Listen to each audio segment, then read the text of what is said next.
example of why it's a good idea to plan ahead. My saw can only take a 31-inch log, so with height that's more of a concern, and then when I'm doing the slab I can only do a 24-inch slab. So with the crotch of this log I'm oversized. Now I've positioned it, but the dimensions are too big, so I need to change it again and shave off some of this, shave off some of this, and then start the milling process. So always plan ahead, save yourself some time and work.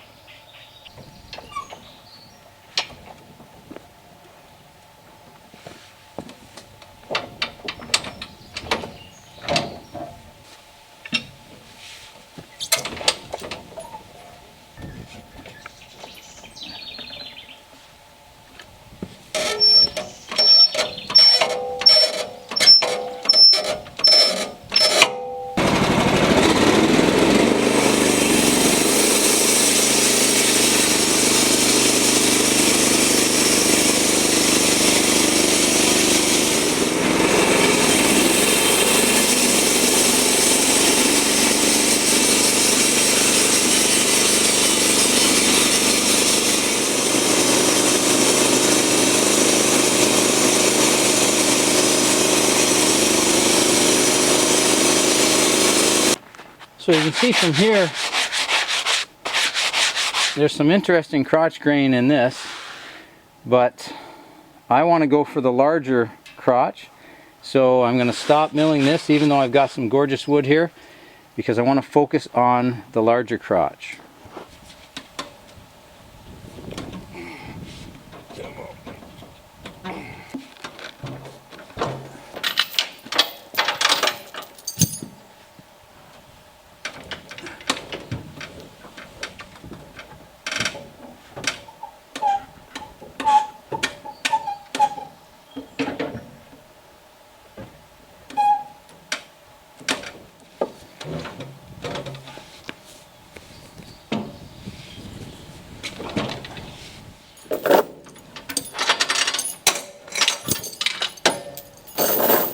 So I got it flipped over, and now I'm just going to trim this part just to 24 inches. So that allows me, then I'm going to spin it 90 degrees, and that will allow me to get this crotch in the main slabs. And again, my saw will only do 24 inches, so that's why I'm cutting these parts to 24.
So I thought I had broken a blade, but what actually happened is I left my top log stacked because I wanted the weight to keep some stability so that the cuts, well, the log itself wasn't moving very much, and just with being at my maximum dimensions, I wasn't able to use any clamps and anything to stabilize it, so I was just relying on the weight. And so what actually happened was, as the sled moved forward, the blade didn't break, but there wasn't any clearance from the top slab to my belt, so I actually threw the belt off, which of course threw the blade off. So the blade's in one piece, a little bit crimped. I tried to straighten it out, and now I'm going to sharpen it. But I just wanted to mention this because, just like with any aspect of carpentry, measure twice, cut once. So always double check everything. I actually moved these over. You can see they're staggered. I moved these over because I knew this came on an incline, but it wasn't enough and I didn't check it. So always double check, especially when you're working at your maximum dimensions.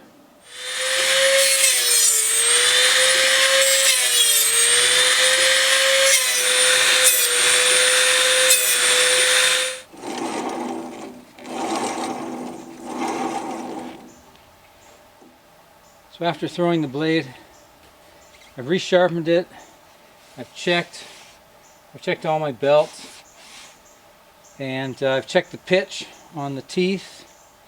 I've checked for kinks. I had to do a little bit of correcting, some kinks and whatnot, so I'm just sort of checking for balance and hoping that it's going to be okay. I'll proceed with caution just to make sure that the blade is still balanced and whatnot.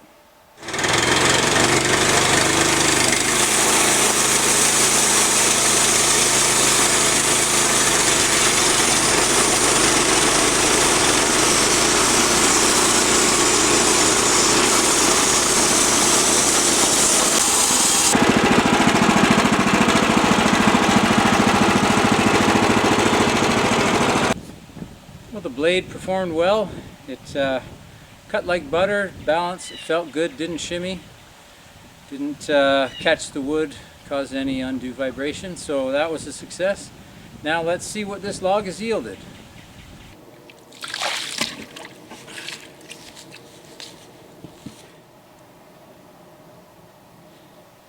Gorgeous, gorgeous.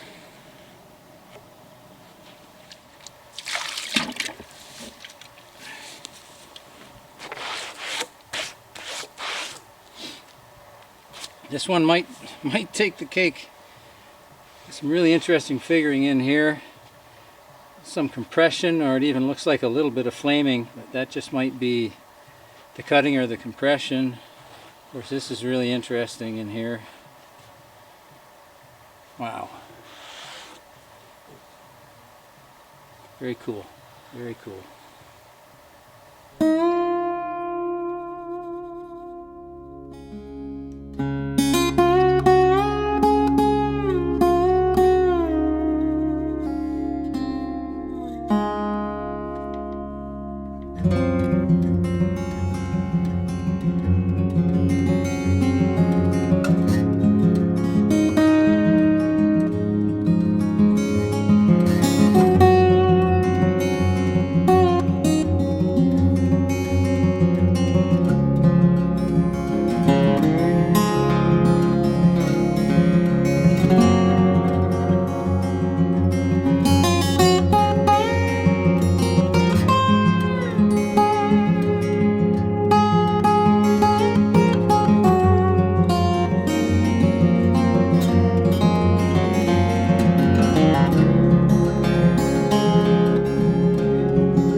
So the crotch log, was it worth it? Yes, absolutely, absolutely. I have a bit of hesitation because I did it all wrong. If I were to do it again, I would plan ahead. I ended up flipping that log about 7 times. It needed to be flipped about 3. So I learned a lot there. Of course, I threw the blade, had to resharpen it, had to check its balance, check the pitch of the teeth. That was a lot of extra work. What else? The camera wasn't on. I threw the sleigh off the track, so that was interesting as well. And it was about 106 degrees today in the shade, and I was working in full sun, so that made it pretty difficult. All in all, one of the most difficult logs I've milled, but I learned a lot about planning ahead in all senses and double checking clearances, especially when you're working to your maximum dimensions of your equipment. So as always, lesson learned, but that's the way I love to learn. Just do it and don't do it wrong again. The crotch logs, they're difficult, but they yield some beautiful, beautiful wood. Thank you for watching Log 32. If you're a grain maniac, you love looking at the beauty and what we find inside these logs, subscribe, tell your friends, and let's see what the next one has in store.